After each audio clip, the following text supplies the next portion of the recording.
Inglerston Community Band and as the president of the World Representatives Youth Group, whose initiatives are geared towards preparing children to attend and succeed at college. Dr. Neely believes that this is the responsibility of each generation to open doors of greater opportunity for the next generation, and this can only be accomplished if we are willing to invest our time and resources in them. She is married to Samuel Murphy, and they have one daughter, Shannon, and one son, Ryan. Thank you. All right, we'll turn it over to you, Dr. Neely. And thank you, Jada, for that. Really appreciate it. Thank you very much, Jada and Siddiqui, for the introductions. I am very happy to be here this morning talking to the weekly seminar on, well, about some of the work that I've been doing here in the Bahamas. So as Jada mentioned, I am a graduate of the Florida A&M University School of the Environment, class of 2012. I was Dr. Owens. I can't see if she's on, but I'm sure that she is. I was her first student. Yeah, she's here. Okay, and we got out in record time thanks to her guidance and direction.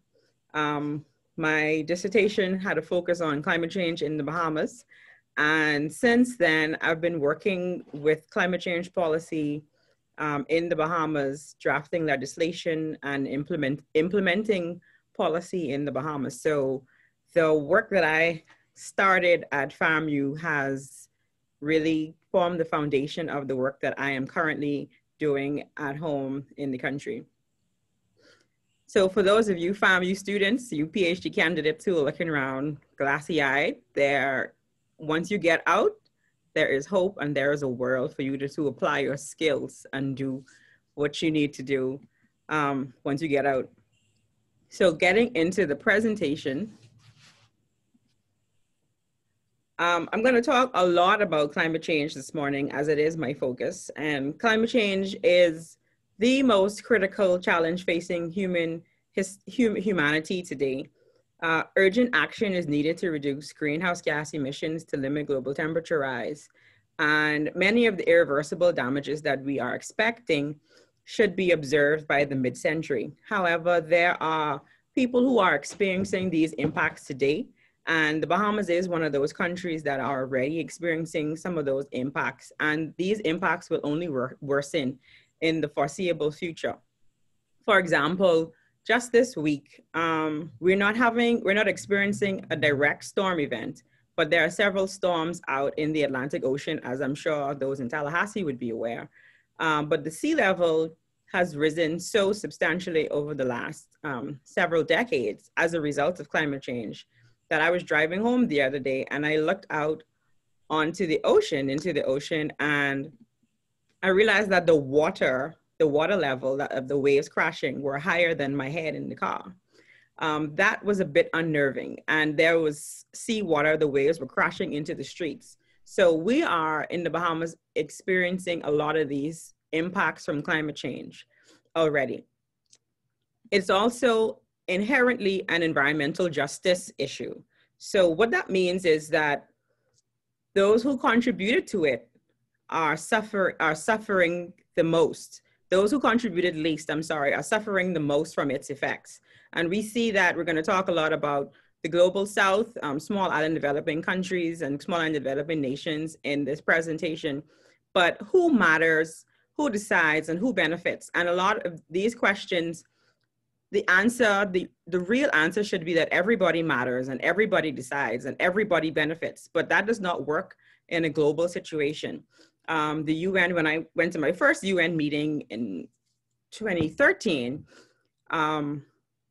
the chair of the meeting said, nothing is confirmed or nothing is agreed until everything is agreed. And try to think about 200 plus almost 300 countries trying to agree on every dot, every I, every comma in a document.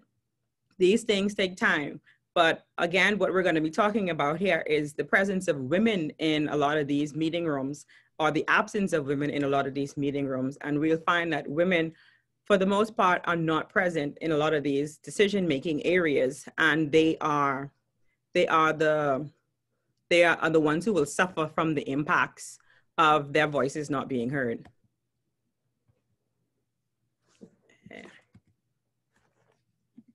All right, so vulnerability to climate change in the global south, that is basically those countries that are south of the equator. Some countries are north of the equator, but we're looking predominantly at small island states, those developing countries, least developed nations, nations in transition. So economies where they're not considered to be those rich countries like the United States or Great Britain or Canada, or countries in Europe. So we're experiencing a whole lot of natural disasters, and they vary from area to area, place to place. And people are having to adjust to many of these natural disasters and changes. Frequency of the natural disasters are increasing, but we also have something called slow onset events. And these slow onset events are not the one-time shock of a hurricane, for example, or a tornado, but they are things like coral loss, and sea level rise, and the increase in seawater temperatures, surface water temperatures that lead to the migration of different species. So people are having to change their way of life to deal with climate change. And specifically women. Now, women are not inherently vulnerable. There are a lot of factors that go into making women vulnerable to climate change and the impacts of climate change. And some of those factors are age. Many women live below the poverty level. And sometimes we're not magnifying the issues or the points of contention where women are concerned. Ethnicity is of critical importance as well, because we know that women from different backgrounds tend to experience some of these tragedies in different ways, or they are better supported, or better able to be supported because of their skin color, because of where they're from, their ethnicity. So these societal norms have limited career options in many instances for women. And even in the Bahamas, men, for example, are even freer to work if you're a woman. When I was a little girl, I really wanted to be a pilot. And I think I may have shared the story with some people. But I went on an internship at Bahamas Air, which is the national flag carrier in the Bahamas. And one of the senior pilots there told me that I can't be a pilot because I'm a girl, and you won't have any family time, or you won't be able to have any children if you're a pilot because of what it's required as a pilot. But of course, we know that there are female pilots, there are women pilots, but I was discouraged from doing that as a little girl. That was a societal norm here. This is not something that women did. A woman, if you were interested in science, which is still frowned upon, what you did was you went to medical school or you taught science in a school. But none of those things had any interest for me. So a lot of the things that society imposes a lot of things on women that keeps us from being in the rooms where we need to be to make the decisions that are necessary for our benefit. So let's look a little bit at the numbers. Women essentially make up 50% of the worldwide population. In Latin America and Caribbean, they're about 50.8%. In the least developed nations, these are a lot of the poorer nations across Africa, South America. They make up 50.3%, North America about 50.5%, and in the Organization for Economic Cooperation and Development, these are a lot of the developed countries. They make up around 50.8%. So we make up about half of the world's population. Now let's compare that to the numbers on the other side in the dark blue. So 75% of people displaced by natural disasters are women. And these women, if they have to leave out of their homes to go to a shelter or something, they would be subject to some kind of abuse, mental, sexual. They have to be paying attention to their children who may be undergoing the same kind of abuse.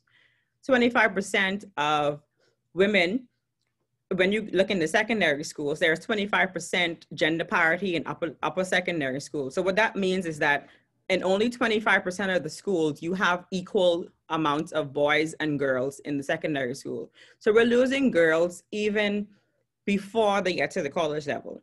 And that has an impact on their ability to function and be successful in the workforce, where we see only 39% of women make up the workforce. And with the workforce, when you account for all things, women only make about 81 cents to every dollar that a suitably qualified man makes. That may not seem like much, but it should be. We need to work to make sure that that number becomes more equal in my lifetime. So I participate as a UN negotiator for the country. And in 2019, women comprised 39% of all national party delegations. So at the COP, which we call this Conference of the Parties, where we discuss how we are going to deal with climate change as a globe, there are only 39% of the people that represented their nations were women, and only 25% of them were heads of delegation. And you can look at the numbers again. We have the executive director, Patricia Espinosa, of the UNFCCC. She is one of only a few women that occupy such a position. And so the lack of women in these positions of power and influence undermine our progress. And this needs to be addressed so that we are able to adequately understand climate change, understand how we need to change, and the policies and decisions that need to be made to simultaneously adapt and mitigate climate change and develop sustainably eradicate poverty, improve access to healthcare and education. All of these things are interlinked. So if women are not involved in decision-making, how likely is it that women's interests are represented? And I put it to you that as hard as men may try to walk in a woman's shoe or to understand the plight of women, it's very difficult to present our perspective without having walked in the shoes that we have walked in. So our perspectives and our views and our interests are missing, and they're not being represented. More specifically in the Bahamas, I spoke about the justice issue surrounding climate change. And the Bahamas itself is in a peculiar position as it relates to climate change. We are one of those countries that had very little to do with the cause, but we're bearing a lot of the impacts. Our economy is tourist or natural resource based, and we're heavily reliant and impacted by imports on fossil fuels, et cetera, to keep us going. We're vulnerable to natural disasters and external shocks, but our ability to adapt has an impact because the Bahamas is classified as a high gross domestic product country. So we can apply for things like loans at concessionary